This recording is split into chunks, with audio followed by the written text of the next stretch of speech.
नमस्कार मित्रों, मैं अनीता श्रीवास्तव आपका हार्दिक अभिनंदन करती हूँ। श्रीमद् वाल्मीकि रामायण में आज का प्रसंग है महाराज दशरथ के द्वारा अश्वमेध यज्ञ का सांगोपांग अनुष्ठान। इधर वर्ष पूरा होने पर यज्ञ संबंधी अश्व भूमंडल में भ्रमण करके लौट आया। फिर सरयू नदी के उत्तम तट पर राजा का यज्ञ आरंभ हुआ। महामनस्वी राजा दशरथ के उस अश्वमेध नामक महायज्ञ में ऋषि सिंह को आगे कर श्रेष्ठ ब्राह्मण यज्ञ संबंधी कर्म करने लगे। यज्ञ कराने वाले सभी ब्राह्मण वेदों के पारंगत विद्वान थे, अतः वे न्याय तथा विधि के अनुसार सब कर्मों का उचित रीति से संपादन करते थे और शास्त्र के अनुसार किस क्रम से किस समय कौन सी क्रिया करनी चाहिए इसको स्मरण रखते हुए प्रत्येक कर्म में प्रवृत्त होते थे। ब्राह्मणों ने प्रवज्ञ का शास्त्र के अनुसार संपादन करके उपसत नामक इष्ट विशेष का भी शास्त्र के अनुसार ही अनुष्ठान किया। तत्पश्चात शास्त्रीय उपदेश से अधिक जो अति देशतः प्राप्त कर्म है उस सब का भी विधिवत संपादन किया। तदंतर तत्तः कर्मों के अंगभूत देवताओं का पूजन करके हर्ष में भरे हुए उन सभी मुनिवरों ने विधि पूर्वक प्रातः सवन आदि कर्म किए। इंद्र देवता को विधि पूर्वक भविष्य का भाग्य अर्पित किया गया। पाप निवर्तक राजा सोम का रस निकाला गया। फिर क्रमशः माध्यान्ह सवन का कार्य आरंभ हुआ। तत्पश्चात उन श्रेष्ठ ब्राह्मणों ने शास्त्र से देखभाल कर मनस्वी राजा दशरथ के तृतीय सवन का भी विधिवत संपादन किया। ऋषि सिंह आदि महर्षियों ने वहां अभ्यास काल में सीखे गए अक्षरों से युक्त स्वर और वर्ण से संपन्न मंत्रों द्वारा इंद्र आदि श्रेष्ठ देवताओं का आह्वान किया। मधुर एवं मनोरम सामगान के लय में गाए हुए आह्वान मंत्रों द्वारा देवताओं का आह्वान करके होताओं ने उन्हें उनके योग्य भविष्य के भाग्य समर्पित किए। उस यज्ञ में कोई अयोग्य अथवा विपरीत आहुति नहीं पड़ी, कहीं कोई भूल नहीं हुई, अनजान में भी कोई कर्म छूटने नहीं पाया, क्योंकि वहां सारा कर्म मंत्रोच्चारण पूर्वक संपन्न होता दिखाई देता था। महर्षियों ने सब कर्म क्षेम युक्त एवं निर्विघ्न परिपूर्ण किए। यज्ञ के दिनों में कोई भी ऋत्विज थका मांदा या भूखा प्यासा नहीं दिखाई देता था। उसमें कोई भी ब्राह्मण ऐसा नहीं था जो विद्वान न हो अथवा जिसके 100 से कम शिष्य या सेवक रहे हों। उस यज्ञ में प्रतिदिन ब्राह्मण भोजन करते थे तथा शूद्रों को भी भोजन उपलब्ध होता था। तापस और श्रमण भी भोजन करते थे। बूढ़े, रोगी, स्त्रियां तथा बच्चे भी यथेष्ट भोजन पाते थे। भोजन इतना स्वादिष्ट होता था कि निरंतर खाते रहने पर भी किसी का मन नहीं भरता था। अन्न दो, नाना प्रकार के वस्त्र दो, अधिकारियों की ऐसी आज्ञा पाकर कार्यकर्ता लोग बारंबार वैसा ही करते थे। वहां प्रतिदिन विधिवत पके हुए अन्न के बहुत से पर्वतों जैसे ढेर दिखाई देते थे। महामनस्वी राजा दशरथ के उस यज्ञ में नाना देशों से आए हुए स्त्री पुरुष अन्न पान द्वारा भली भांति तृप्त किए गए थे। श्रेष्ठ ब्राह्मण भोजन विधिवत बनाया गया है, बहुत स्वादिष्ट है, ऐसा कहकर अन्न की प्रशंसा करते थे। भोजन करके उठे हुए लोगों के मुख से राजा सदा यही सुनते थे कि हम लोग खूब तृप्त हुए, आपका कल्याण हो। वस्त्र आभूषणों से अलंकृत हुए पुरुष ब्राह्मणों को भोजन परोसते थे और उन लोगों की जो दूसरे लोग सहायता करते थे उन्होंने भी विशुद्ध मणिमय कुंडल धारण कर रखे थे। एक सवन समाप्त करके दूसरे सवन के आरंभ होने से पूर्व जो अवकाश मिलता था उसमें उत्तम वक्ता धीर ब्राह्मण एक दूसरे को जीतने की इच्छा से बहुतेरे युक्तिवाद उपस्थित करते हुए शास्त्रार्थ करते थे। उस यज्ञ में नियुक्त हुए कर्म कुशल ब्राह्मण प्रतिदिन शास्त्र के अनुसार सब कार्यों का संपादन करते थे। राजा के उस यज्ञ में कोई भी सदस्य ऐसा नहीं था जो व्याकरण आदि 6 अंगों का ज्ञाता न हो, जिसने ब्रह्मचर्य व्रत का पालन न किया हो तथा जो बहुश्रुत न हो। वहां ऐसा कोई द्विज नहीं था जो वाद विवाद में कुशल न हो। जब युग खड़ा करने का समय आया तब बेल की लकड़ी के 6 यूप गाड़े गए। उतने ही खैर के यूप खड़े किए गए तथा पलाश के भी उतने ही यूप थे जो बिल्व निर्मित यूपों के साथ खड़े किए गए थे। बहेड़े के वृक्ष का एक यूप अश्वमेध यज्ञ के लिए विहित है। देवदारू के बने हुए यूप का भी विधान है, परंतु उसकी संख्या न 1 है न 6। देवदारू के 2 ही यूप विहित हैं। दोनों बाहें फैला देने पर जितनी दूरी होती है उतनी ही दूर पर वे दोनों स्थापित किए गए थे। यज्ञ कुशल शास्त्रज्ञ ब्राह्मणों ने ही इन यूपों का निर्माण कराया था। उस यज्ञ की शोभा बढ़ाने के लिए उन सब में सोना जड़ा गया था। पूर्वोक्त 21 यूप 21 अरत्नी ऊंचे बनाए गए थे। उन सबको पृथक पृथक 21 कपड़ों से अलंकृत किया गया था।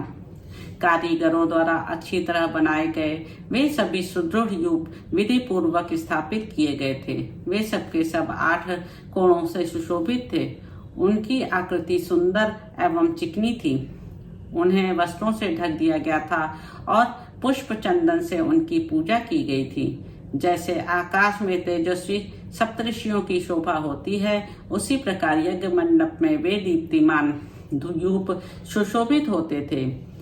सूत्र ग्रंथों में बताए गए अनुसार ठीक माप से ईंटें तैयार कराई गई थी। उन ईंटों के द्वारा यज्ञ संबंधी शिल्प कर्म में कुशल ब्राह्मणों ने अग्नि का चयन किया था। राज सिंह महाराज दशरथ के यज्ञ में चयन द्वारा संपादित अग्नि की कर्म कांड कुशल ब्राह्मणों द्वारा शास्त्र विधि के अनुसार स्थापना की गई। उस अग्नि की आकृति दोनों पंख और पुच्छ फैलाकर नीचे देखते हुए पूर्वाभिमुख खड़े हुए गरुड़ की सी प्रतीत होती थी। सोने की ईंटों से पंख का निर्माण होने से उस गरुड़ के पंख सुवर्णमय दिखाई देते थे। प्रकृत अवस्था में चित्त अग्नि के 6 प्रस्तार होते हैं, किंतु अश्वमेध यज्ञ में उसका प्रस्तार 3 गुना हो जाता है। इसलिए वह गरुणाकृति अग्नि 18 प्रस्तारों से युक्त होती है। वहां पूर्वोक्त युगों में शास्त्र विहित पशु, सर्प और पक्षी विभिन्न देवताओं के उद्देश्य से बांधे गए थे। शामित कर्म में यज्ञ, अश्व तथा कूर्म आदि जलचर जंतु जो वहां लाए गए थे, ऋषियों ने उन सबको शास्त्र विधि के अनुसार पूर्वोक्त यूपों में बांध दिया। उस समय उन यूपों में 300 पशु बंधे हुए थे तथा राजा दशरथ का वह उत्तम अश्वरथ भी वहीं बांधा गया था। रानी कौशल्या ने वहां प्रोक्षण आदि के द्वारा सब ओर से उस अश्व का संस्कार करके बड़ी प्रसन्नता के साथ 3 तलवारों से उसका स्पर्श किया। तदंतर कौशल्या देवी ने सुस्थिर चित्त से धर्म पालन की इच्छा रखकर उस अश्व के निकट एक रात निवास किया। तत्पश्चात होता, अर्धुरु और उद्गाता ने राजा की महिषी कौशल्या, वावता तथा परिवृत्ति इन सब के हाथों से उस अश्व का स्पर्श कराया। इसके बाद परम चतुर जितेंद्रिय ऋत्विक ने विधि पूर्वक अश्वकंद के गूदे को निकालकर शास्त्रोक्त रीति से पकाया। तत्पश्चात उस गूदे की आहुति दी गई। राजा दशरथ ने अपने पाप को दूर कर रखने के लिए ठीक समय पर आकर विधि पूर्वक उसके धुएं की गंध को सूंघा। उस अश्वमेध यज्ञ के अंगभूत जो जो हवनीय पदार्थ थे, उन सबको लेकर समस्त 16 ऋत्विज ब्राह्मण अग्नि में विधिवत आहुति देने लगे। अश्वमेध के अतिरिक्त अन्य यज्ञों में जो हवि दी जाती है वह पाकर की शाखाओं में रखकर दी जाती है, परंतु अश्वमेध यज्ञ का हविष्य वेद की चटाई में रखकर देने का नियम है। कल्पसूत्र और ब्राह्मण ग्रंथों के द्वारा अश्वमेध के 3 सवनीय दिन बताए गए हैं। उनमें से प्रथम दिन जो सवन होता है उससे चतुष्टोम कहा गया है। द्वितीय दिवस साध्य सवन को उकथ्य नाम दिया गया है तथा तीसरे दिन जिस सवन का अनुष्ठान होता है उसे अतिरात्र कहते हैं। उसमें शास्त्रीय दृष्टि से विहित बहुत से दूसरे ऋतु भी संपन्न किए गए। ज्योतिष्टोम, आयुष्टोम यज्ञ, 2 बार अतिरात्र यज्ञ, 5वां अभिजित, 6ठा विश्वजित तथा 7वें 8वें आप्तोर्याम, ये सब के सब वाहक ऋतु माने गए हैं। जो अश्वमेध के उत्तर काल में संपादित हुए। अपने कुल की वृद्धि करने वाले राजा दशरथ ने यज्ञ पूर्ण होने पर होता को दक्षिणा रूप में अयोध्या से पूर्व दिशा का सारा राज्य सौंप दिया, अर्जुन को पश्चिम दिशा तथा ब्रह्मा को दक्षिण दिशा का राज्य दे दिया। इस तरह उद्गाता को उत्तर दिशा की सारी भूमि दे दी। पूर्व काल में भगवान ब्रह्मा जी ने जिसका अनुष्ठान किया था, उस अश्वमेध नामक पराक्रमी महायज्ञ में ऐसी ही दक्षिणा का विधान किया गया है। इस प्रकार विधि पूर्वक यज्ञ समाप्त करके अपने कुल की वृद्धि करने वाले पुरुष शिरोमणि राजा दशरथ ने ऋत्विजों को सारी पृथ्वी दान कर दी।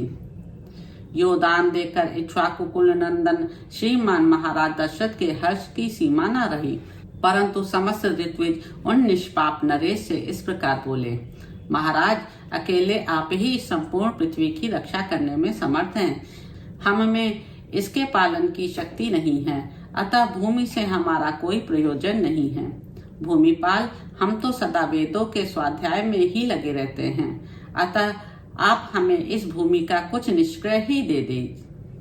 निपशेष मणि, रत्न, सुवर्ण, गौ अथवा जो भी वस्तु यहाँ उपस्थित हो, वही हमें दक्षिणा रूप से दे दीजिए। इस धरती से हमें कोई प्रयोजन नहीं है।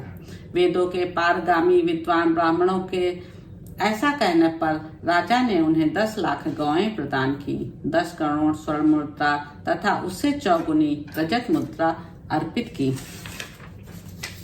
तब उन समस्त ऋतुजों ने एक साथ होकर यह सारा धन पाकर मुनिवर ऋषि सिंह तथा बुद्धिमान वशिष्ठ को सौंप दिया।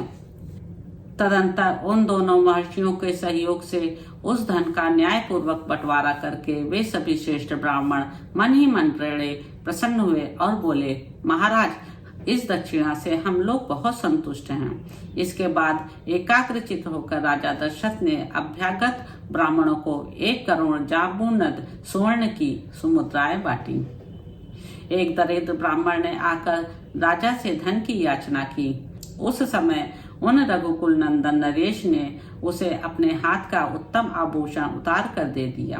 तत्पश्चात जब सभी ब्राह्मण विधिवत संतुष्ट हो गए, उस समय उन पर स्नेह रखने वाले नरेश ने उन सबको प्रणाम किया। प्रणाम करते समय उनकी सारी इंद्रियां हर्ष से विह्वल हो रही थीं। पृथ्वी पर पड़े हुए उन उदार नरवीर को ब्राह्मणों ने नाना प्रकार के आशीर्वाद दिए। तदंतर उस परम उत्तम यज्ञ का पूर्ण फल पाकर राजा दशरथ के मन में बड़ी प्रसन्नता हुई। वह यज्ञ उनके सब पापों का नाश करने वाला तथा उन्हें स्वर्ग लोक में पहुंचाने वाला था। साधारण राजाओं के लिए उस यज्ञ को आदि से अंत तक पूर्ण कर लेना बहुत ही कठिन था। यज्ञ समाप्ति होने पर राजा दशरथ ने ऋषि सिंह से कहा, उत्तम व्रत का पालन करने वाले मुनीश्वर, आप जो कर्म मेरी कुल परंपरा को बढ़ाने वाला हो, उसका संपादन आपको करना चाहिए। तब द्विश्रेष्ठ ऋषि सिंह तथास्तु कहकर राजा से बोले, राजन, आपके 4 पुत्र होंगे जो इस कुल के भार को वहन करने में समर्थ होंगे। उनका यह मधुर वचन सुनकर मन और इंद्रियों को संयम में रखने वाले महामना राजा दशरथ उन्हें प्रणाम करके बड़े हर्ष को प्राप्त हुए तथा उन्होंने ऋषि सिंह को पुनः पुत्र प्राप्ति कराने वाले कर्म का अनुष्ठान करने के लिए प्रेरित किया। तो मित्रों, यहाँ पर बाल कांड में निहित 14वां सर्ग समाप्त होता है। आशा है आपको आनंद आ रहा होगा। यदि इसमें किसी प्रकार की कोई त्रुटि हो गई हो तो क्षमा प्रदान करें। नमस्कार दोस्तों।